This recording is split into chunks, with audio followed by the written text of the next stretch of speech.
Welcome to the Team Engagement Podcast, where leaders of teams share their insights. Brought to you by Blue Sky Business Consulting. We discuss 5 questions in about 15 minutes. Hello again, and welcome to the Team Engagement Podcast. We're excited you've chosen to check in on this week's episode, and I am very excited to welcome Sue Schuster. She's from Hamilton, Montana, and she's an executive with bizfi.io.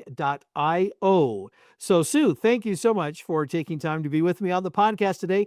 Tell the audience just really quickly what it is that you're doing at bizfi.io. Sure. We help businesses get funding. So whenever the roadblock is, I don't have enough money to do the business thing I want to do, that's when we come in to help the business owner get the funding they need, whether it's through growth term loans or, sometimes you make mistakes and you need credit cards or you need MCA loans or some of the other things. We prefer for growth, but we can help when somebody's made a mistake as well. Fantastic. So just kind of any kind of funding needs, come check it out is kind of the idea. Very good. All right. Well, let's jump to our questions then. Question number 1. So, leaders are always tasked with creating culture, and that's kind of what is out there in the world these days is how to create great culture. Let's dive a little bit more specifically. How do leaders create a psychologically safe environment for their teams? That's a great question. And before I was in this bizfi.io lending, I was a swim school owner. So dealing with different ages, expectations, groups, socioeconomics things. So within the school, we had teenagers, we had grandparents who are all our employees. And how do we create this culture that fosters like a great place to work? And I think through my business coaching also, it's like I have a nail salon and then somebody else has a nail salon and we're going to be competitors. I'm like, no, not really, because you are the owner of this. It is your culture. Nobody can be you.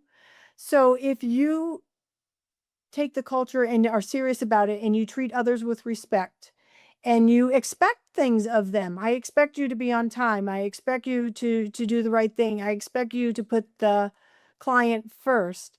And you do that for the employees, then they'll do that for the clients and you can have a fantastic work environment that way. But I think it all stems with the owner. If the owner is on board, is present and doing the things they want others to do, then the culture will be there. But if the owner is do as I say, not as I do, that never ever works. Right. So let's to be honest with you. If you want to have a great culture, it starts with the owner for sure. Fantastic. Well, thank you. All right. This next question, give some thought a little bit to someone that's had a big influence or a great influence in your life.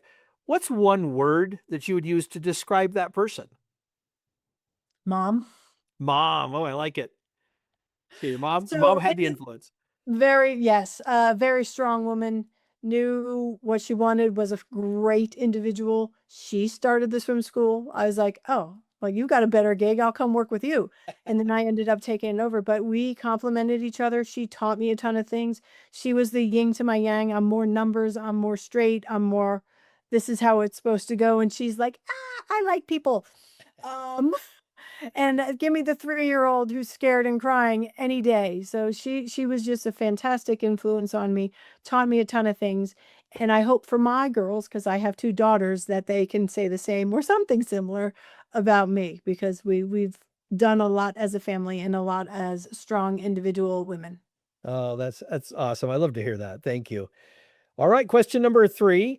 Share your thoughts a little bit around this idea of creating a growth mindset, and that could pertain to either you as an individual, as a leader, or a leader of a team. How do we cultivate a growth mindset in ourselves? Well, if you'd like money, if you go and you stick it under the mattress, it's not going to grow. It's just going to stay the same and depreciate. People are the same. So if you I'm good, I don't have anything to work on. There's people out there like that. And I don't want to grow as an individual, whether it be through relationships, whether it be on the things I'm not great at, or whether the things I am great at, just get better at them. If I am not constantly growing and learning, and I'm not being challenged myself and surround myself with people who challenge me, then I'm not going to grow as an individual, and I might as well be the $100 bill that's now worth $50 under the mattress. Yeah, oh, love that. Great response. All right, question number 4. How can leaders manage emotional wellness? That's such a big topic these days, and it kind of relates to the previous question about growth mindset. But how do we manage that emotional wellness for ourselves?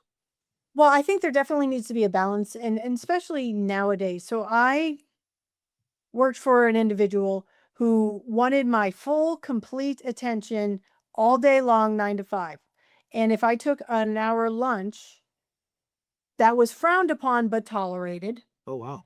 And that's when I would make my father check on my kids, call the vet, I don't know, whatever I needed to do.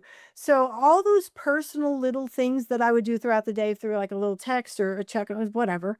I mean, if the nurse at the school couldn't call me because I had to turn off my phone, that created a lot of stress because I'm like, I just need 5 minutes to go ahead and take care of this person. I know it's on your time, but I think allowing for some of that is really good. And now there's times you can't. Like when you were teaching swim lessons, you didn't go and like go check your phone. But when it was available and maybe you had a break or something Sure. else, then go ahead and go check your phone and make sure that the world outside of this place right here called work is running as according to plan. Right. Well, especially when you've got kids involved. And Mhm. that's part of the challenge is that people, all of us in different ways, get pulled in different directions. And it can get really easy to get really overwhelmed with all the different things. And so being able to kind of manage that and really stay on top of it and stay organized as best you can and allowing for that flexibility. I like that response because that is the hard part is giving yourself that time. Hopefully with the supervisor's position, the boss's position, which for leaders now that hopefully we're sharing that with all those who are watching or listening, the importance of allowing your employees, your team members, to have that same flexibility so that they can manage that emotional Right. wellness. I mean, it can easily get out of hand. They Right. can't be on their phone and they can't be scrolling and tick-tocking and all the things. Right. We can tell them old. We tickety talk and we go to the Facebook. Anyway, You're right. uh, that they shouldn't be doing things like that. But I mean, if a little bit of leniency can go a long, long way in that space. Exactly. That's great. All right. Last question. Tell us a little bit about your first job. So my first job being a swimmer and an athlete, as a lifeguard. Makes I sense. managed to stay out of the restaurant business, but I was a lifeguard, and I was a lifeguard all the way up to 18 years old, and then past that, I ended up being, like, the manager of the pool because the summer pools don't have anybody working for them that's over, like, 20, Yeah. which is scary. But anyway, it was a fantastic experience. I mean, I learned a lot because now I had to make sure people were safe, make sure the environment was safe. I got along with my brother worked at the same pool. My mom was the swim team director, whatever. So it was a family affair, sort of.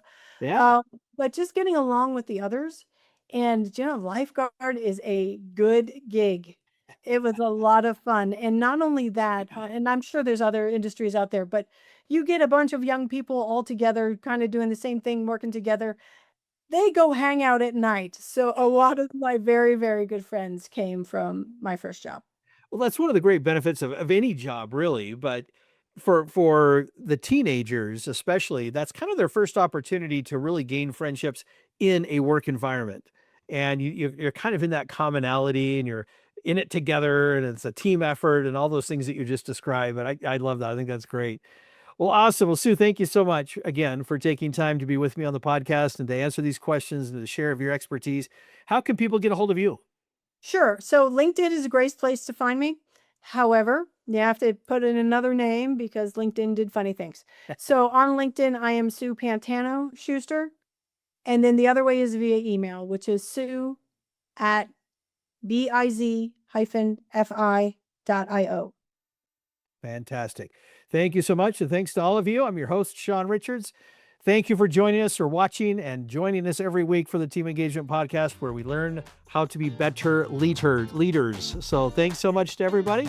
Have a great day. This is Shawn Richards with the Team Engagement Podcast, where leaders of teams share their insights. Be sure to follow or subscribe to the podcast so you don't miss an episode. And for more leadership tips, pick up your copy of Rapid Fire Leadership by going to rapidfireleadership.com, where you can also download free resources to help you in your leadership role. Thanks for joining us today. Have a great day.